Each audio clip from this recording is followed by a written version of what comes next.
Well, good morning, bonjour. A typical ship, oil tanker today, carrying oil from the Gulf, is a bit of an international ballet. It may load in the Arabian Gulf. It may discharge in Asia. It is built in China or Korea or Japan. It could be owned by a British company. The oil on board could be owned by an American company. It could have a Croatian or an Indian captain. The crew is from the Philippines. It is registered in the Bahamas.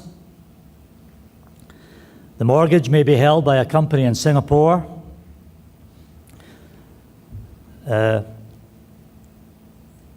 Legislated out of by, say, Norsk Veritas, Norwegians. But the loss of its cargo through, say, terrorism and a choke point would have an impact on the economies of every nation in the world. Today, I'm not trying to get to national interest, but to international stability and cooperation. My view is not a view of tilting east, tilting west. My view is of a long supply chain in a joined-up world. There have been some great talks over the last day, and many have alluded to industry concerns. I hope to represent those people in industry whom you are protecting, the mariners. The premise is that navies need to include more industry dialogue in their activities. I suggest that perhaps you talk more about industry than you do to industry. To define what I mean by industry, because there's a lot of different industry components here, I should explain it by focusing on the merchant mariners who are carrying energy, in my case, containers in Claude's case, and fishermen. In other words, the users or the lubricant of the commercial system that Claude and Alex have been explaining.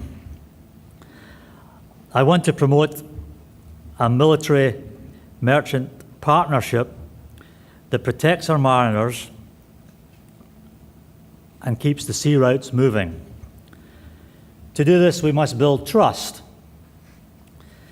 before the bad stuff happens, and there's plenty of bad stuff to go around today. We often say, in talking to some Navy groups, that white ships fight first. Unfortunately, we are often the ones to find the mines for you, and we are often the ones that the bad guys find first. I should mention I'm here representing an organization called the Oil Companies International Marine Forum.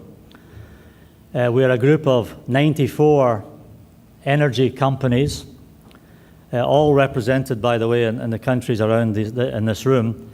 And we focus on safety, security, and environmental protection. We have no commercial activity. Professor Till, in his talk yesterday, had mentioned environmental challenges. The bad guys can make a terrible mess. Environmental protection is the highest thing on our masters, our captains' agenda, along nowadays with threats of piracy and threats of terrorism. The companies are up here, so I've tried to pick a few from the Asian areas, but as I say, my company, Chevron, operates in Asia as Caltex. General Petraeus, when he was commander of the US Central Command, had a well-quoted saying, which is, "You cannot surge." We, industry and the military, need to build this trust over time. There is a rich history of military merchant navy cooperation. My view is that this has diminished over the last 30 years. And now, certainly, there is a great business driver to try and reinvigorate this process. We should focus on our shared drivers of ensuring the safety of all of our mariners, merchant and military, and in keeping the commerce moving. You may not appreciate it, but our mariners on our vessels are always excited by being visited by Navy personnel on board their ships. It demonstrates to them that their companies are doing something to protect them. It demonstrates to them that countries, represented by the navies, care about their welfare, and it helps their families understand that in a very scary world, someone is protecting their loved ones. And if you look at what you've done in Piracy in Somalia, what's happening now in Piracy in West Africa, if you look at the history of what's going on in the Malacca Straits, you can see some wonderful examples of how the Navy has extended itself to the protection of mariners. And that matters to their families as well as it does to them. Equally important, getting people on ships is a training tool which gives navies hands-on experience and gives our mariners training in the various processes and procedures should bad things happen. We need to get real mariners on real ships. Not so much conferences, although they're important. Real people, real ships, working on real procedures, real processes. And this will build trust and prepare us for whatever problem comes down the line. We know that any crisis will be fast-moving, and you can't make it up on the fly. Practice is important. Merchants need to be talking to navies now. Are we really practicing with each other? Are we leveraging our assets? Are we really talking to each other? Perhaps both sides, we talk about each other more than we do to each other. Working better together is a low-cost, high-impact activity. Leveraging is vital. There are people in this room who had difficulty getting to the conference because of the cost. So being able to leverage our assets is a great thing. Let me give you an example. I'm glad Admiral Harris isn't here because I'm going to talk about the biggest naval exercise of the year, and it's not RIMPAC. Next month there's an exercise in the Gulf. It's called the International Marine Countermeasures Exercise. It has 43 countries, maybe 47 now, taking part. Many countries here will be represented at this exercise. I think I've highlighted them there: Canada, Malaysia, New Zealand, South Korea, Singapore, United States, and there may be a few added since then. It is a huge multinational event, bigger than RIMPAC. It's a defensive exercise, and industry is involved. To tie back to what I've been saying, this is, I think, a good example of what can happen when industry and military talk to each other, when we collaborate. We are providing real ships to take part in this exercise, and we're manning up industry command centers, as we would in real life, in London, Dubai, and Norfolk, Virginia. This gives the military a real-life feel to the exercise because they're getting responses that would happen in the real thing. The exercise has 3 operating areas, one inside the Gulf, out in the Red Sea, and in the Indian Ocean. So it is a huge multinational exercise with thousands of people, and we would hope to supply about 7 ships to take part in this exercise, and those ships are the ones that Claude and Alex have been talking about, the largest moving objects in the world, VLCCs and large gas tankers. So they will have real ships taking part in this exercise. You will have someone to shoot at. Isn't that great? So that's a very large exercise, and it's a great example of industry working with the Navy. My point, of course, is that we're not doing enough of that around the world. There are some good kind of highlights, good places. The British have a marine trade organization. The Americans and the Germans, the Netherlands have organizations within them to talk to the military, to talk to the industry. But I would suggest that sometimes when you have a group that's designed to talk to another group, that's a way of kind of pushing it aside rather than bringing industry more up to the table. We'll talk a little bit about energy here. We don't look at the world in terms of East and West. Rather, we look at a long supply chain. The supply chain is changing with a big shift in energy products to the East. But the supply, as these guys have brought forward, starts in West Africa or starts in the Arabian Gulf. What we need in this is joined up thinking, not East-West. We need to look at the supply chain.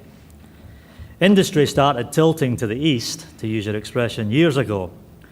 Our ships are built in China or Korea or Japan, and I apologize to our great Canadian shipbuilders who are here, who do great naval ships.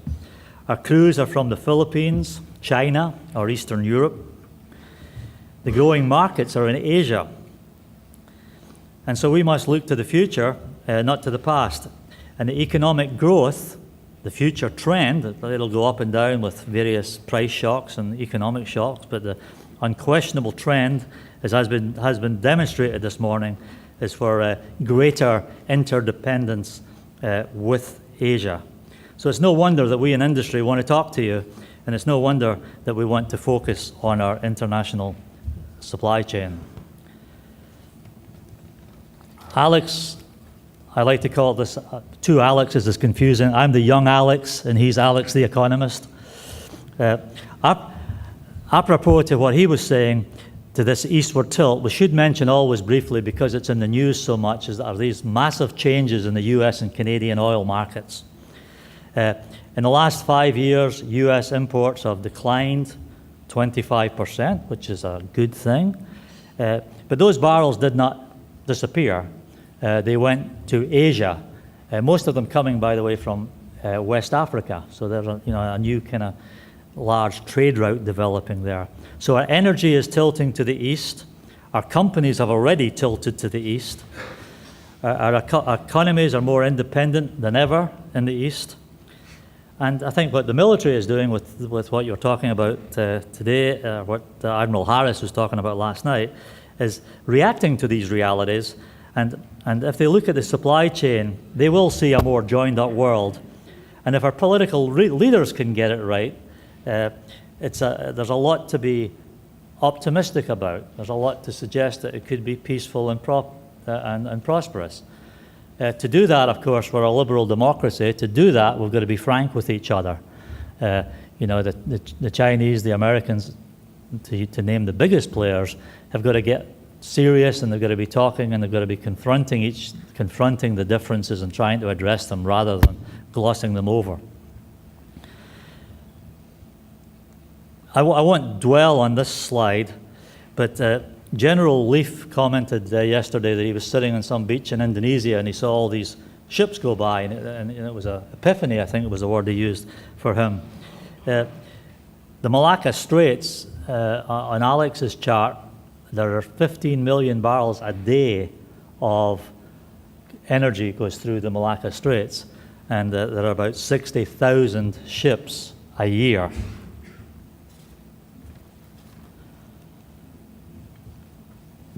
I'll try and keep well within my time here.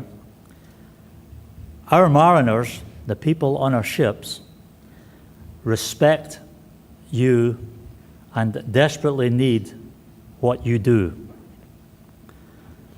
We need to talk to each other, not about each other. And we need to protect our supply chain and keep our mariners, military and merchant and fishermen, safe. I should say thank you to the navies here. Somebody mentioned very much in passing yesterday the amount of rescues that the various navies around the world do in a year. And I don't have any numbers on that. I do happen to know through experience in Bahrain that there's been, I think, 8 incidents where the US Fifth Fleet have saved fishermen or mariners in the Gulf. And I think about half of those have been Iranian, just as an aside, from various dhows. So thank you to the military for the great work they do in that area. There is certainly a tilt to the east. But more importantly, I think we live in a joined-up world, and we should plan accordingly. So my pitch is simple. My pitch is that we can leverage assets, we can be better trained, the Navy can have more cost-effective and realistic exercises, and our mariners can be more ready to handle life in a very dangerous world if there is more cooperation between industry, the merchant industry, the mariners, get real people, real ships, and working together to come up with the various tactics and procedures that you're going to use to protect those ships. So thank you very much for your time, and we really appreciate what you do. Thanks very much.